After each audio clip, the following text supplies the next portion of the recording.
Mapagpalang araw sa lahat. Dito po ako sa may Lucy, dito po sa may Barangay Malusak, Santa Rosa, Laguna. At guys, nandito na po. Ito na po yung inaabangan nyo, Lucy Force.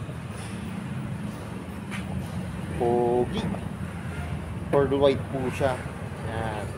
Ito po yung magandang kulay na labas nitong Force. Mari-review na rin po natin. Dito lang po yan sa may Malusak. Available po dito, may isang unit dito. Tara, simulan natin ito review. Guys, ito na po yung Lucy Force. Sa channel po may makikita po kayo dyan. May na-review na po ko yung parang kulay gold. Ngayon po, meron na po dito sa may Barangay Malusak, Santa Rosa, Laguna. Kulay pearl white. Napaka-pogi, napakaganda po. Bagay na bagay po sa kanyang pairings.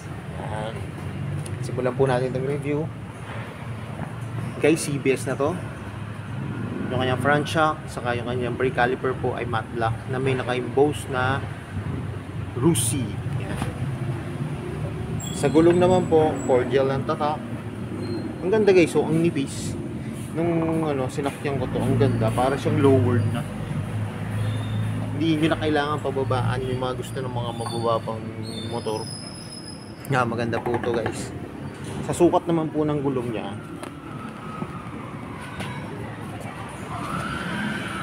110 by 70, 13 po. Sa spike, ang ganda po ng spike nito guys. Pogi. Saka kita nyo naman yung harap. Sa mukha naman ito guys, ang ganda. Nakadagdag forma tong yung ginamit na pairings po na ganito. Ang headlight po nito LED, pati park light po LED, pati signal light po LED. Ito naman po, para siyang ang ganda po ng pagkaka-design ng kasi ito para po siyang carbon design, tapos ito carbon design din mo, pero parang square po. Yan. Saka ang ganda guys ng ito windshield. Yun nga lang po, hindi ko alam kung may aftermarket po ng windshield dito. Yan, kasi ang ganda po pagka pinalitan nyo, mawawala po yung design na ganito. Tapos yung kanyang windshield po ay clear po na white. Sa likod na gulong naman po, 130 by 70, 13 po ang sukat. Ganda po ng design ng mags. Kita nyo. Pakita ko po yung design ng mags sa inyo. Yan ganda o. Yan Guys, tubeless na po ito Tsaka kagandaan din po nito, harap, sa likod, disc brake. Taillight nya LED. Yan ang ganda ng design. Pati po yung kanyang signal light LED na rin po, magkapila. May reflector, may ilaw po dito para sa gabi kita yung ating plaka. Pati yung kanyang yung pairings po sa likod, naka carbon design. Yung muffler niya po, ganda, all black. Yung tip po ay dark gray. Rear shock, glossy na black, may mudguard. Tapakan ng angkasan, ganda. Saka laki po. Yan haba. Rubber niya po, matte black. Sa upuan naman guys, buksan po natin. Ito nga po pala yung kanyang susian. Lang naman po, yung function to, simple lang naman po. Pagka bubuksan nyo po yung motor, i-start nyo. Sa fuel niya po, bubuksan. Saka sa upuan. Buksan po natin. Ito po guys yung kanyang gas tank. Ayan Ganda. Sakto lang. Gas cover niya. Saka guys yun nga, ang ganda po ng pairings ito. Pati po dito, carbon design siya. Tapos sa upuan, ito nyo, parang hydraulic po. Pusa siyang tumataas Ulitin ko po Hindi nyo na po kailangan taas po siya. Ito po yung switch. Pagka bubuksan nyo po, pogi. May kusa na po siyang angat. Ito po yung kanyang U-box. Spacious din naman po. Yung nga lang po, ang kasya lang po dito, tingin ko half face po. Depende pa po sa brand. Ito po yung lagay ng battery. Yung material na ginamit sa upuan po ay black. Pati nga po yung plastic sa yung upuan may design po. Ganda po nito. Sa upuan naman po, kagandahan nito guys, pag in-driver po may support po dito. Kaya lalo na po sa may bandang balakang po. Maganda po to kasi malambot siya. Pati naman po doon sa back ride. So yun guys, ito naman po yung kanyang harapan.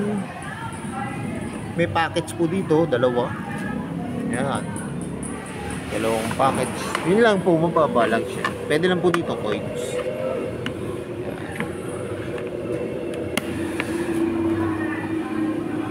Yan, mababa lang po siya.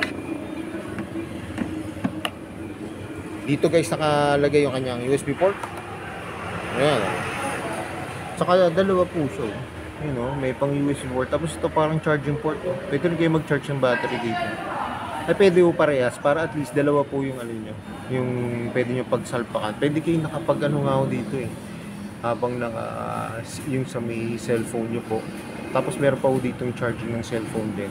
Yun nga lang po, pang Android siya. Pero at least, usable po. Magagamit nyo po ito parehas. Pagdating naman guys sa manubela, ayan, ganda. Yung kanyang brake lever, may adjustable po. Yan, pwede nyong pataasan. Yan, pahigpitan po. 1 to 5 siya. Ito po yung function ng manubela. Passing light, high and low, hazard, signal light, busina. May kill switch po siya. Ito sa park light, electric start. Yan guys, electric start lang po siya, wala po siyang kick start. Pero yung kanyang design po ng crankcase, ang ganda po. Parang kaparehas po nito yung sa Adventure X150 na version 2 po. Pogi, ganda. Saka guys, napansin ko rin ang ganda po ng kanyang side stand. Hindi siya ordinary na black. Ang ganda po ng parang chrome po siya. Ayan. Pero matte po.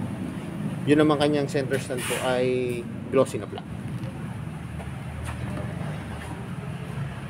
Ayan guys, sa throttle naman ang lutong, pati yung kanyang brake lever. Digital gauge panel na to guys. Hindi lang natin siya ma-operate kasi po wala pa po siyang battery. Sa footboard naman po, ganda po. Ayan, rubber po ang nakalagay. Kasi yung iba po parang meron po siya sa Adventure X nila, yung nakalagay dito ay parang chrome plated po. Ito, pure rubber po. Guys, nakasakay na po ako dito sa Russie Force 150. Yan, kita nyo naman, napaka-comfortable ng paa natin. Kung ganyan po yung driving position, okay lang po. Ang sukat po natin pa ay 8.5. Kung ganito po ang gusto yung pagdadrive, o yung nakaganito po kayo, goods na goods po yan, ayos na ayos. Tapos, ang lambot guys ng upuan. Sobrang lambot. Saka yung kanya manubela, napaka-pogi. Digital gauge panel pa po. Tapos yung mga nasa manubela niya mo, napaka-useful sa ating mga rider po, mga driver po. Saka guys, sa height ko po na 5'5", abot na abot ko siya. Good sa akin yung ganitong taas. Pero kung kayo po, natataasan po kayo, pwede nyo naman po pababaan. Ano nyo po yung rear shock nyo po, bili kayo ng sa aftermarket, mas mababa ng konti. Saka guys, siya, maganda po, huwag yun ang palitan yung gulong kasi maganda po yung gulong nito. Saka manipis na po siya, manipis na, forma po. Yan. Pero gaya na sinasabi ko lagi, mas maganda to guys kung mapupuntahan nyo, mas ma-appreciate nyo po siya ng actual. So yun guys, alam ko ito na yung inabangan nyo. Magkano ba ngayon yung updated price? Itong Russie Force 150. Tara, tignan na natin. Guys, ipopost ko na lang po yung updated price itong Russie Force. Yan. Guys, kung naghahanap po kayo ng maxi scoot na yun nga po, budget po. Pero ito po kasi above 100k din po siya. Pero kung gusto niyo ng bagong tsura, alternative po, pwede po to guys. Kasi ang kagandahan lang po dito sa, yun nga po, sa Russie po, mababa yung kanyang down. Saka yung monthly po, mababa lang din po. Ayan. Pero yung quality naman po, sa itsura po, ang ganda po guys. Ayan. Ako na makakapagsabi sa inyo na mas maganda to pag makikita nyo yung actual yung unit, mas lalo talaga ma-appreciate nyo po siya.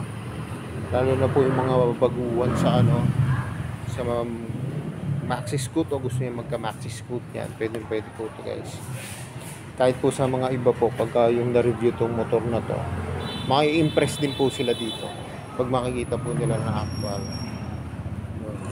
Kasi nga po yung hitsura niya saka yung forma niya po, ang ganda po guys. Saka guys, dito nga po pala sa may Barangay Malusak, sa may Santa Rosa po na Rusi branch, isa lang po ang available nila rito, Pearl White. Kaya kung naghanap po kayo nitong Pearl White, pasyalan nyo na guys para makita nyo agad ng personal, mas ma-appreciate nyo po siya. So yung guys, hanggang dito na lang. Kung bago lang kayo sa aking YouTube channel, pasubscribe naman po at pahit ng notification bell para updated po kayo sa mga videos. At salamat nga po pala dito sa may Rusi, dito po sa may Barangay Malusak, Santa Rosa, Laguna, at nare-review ko po yung mga motor. More things to come. Kaya na lagi po sinasabi, ingat po palagi, ride safe always, and God bless po. Palike and share na rin po na aking mga videos. At lagi natin tatandaan, mahal tayo ng Diyos. Bye-bye!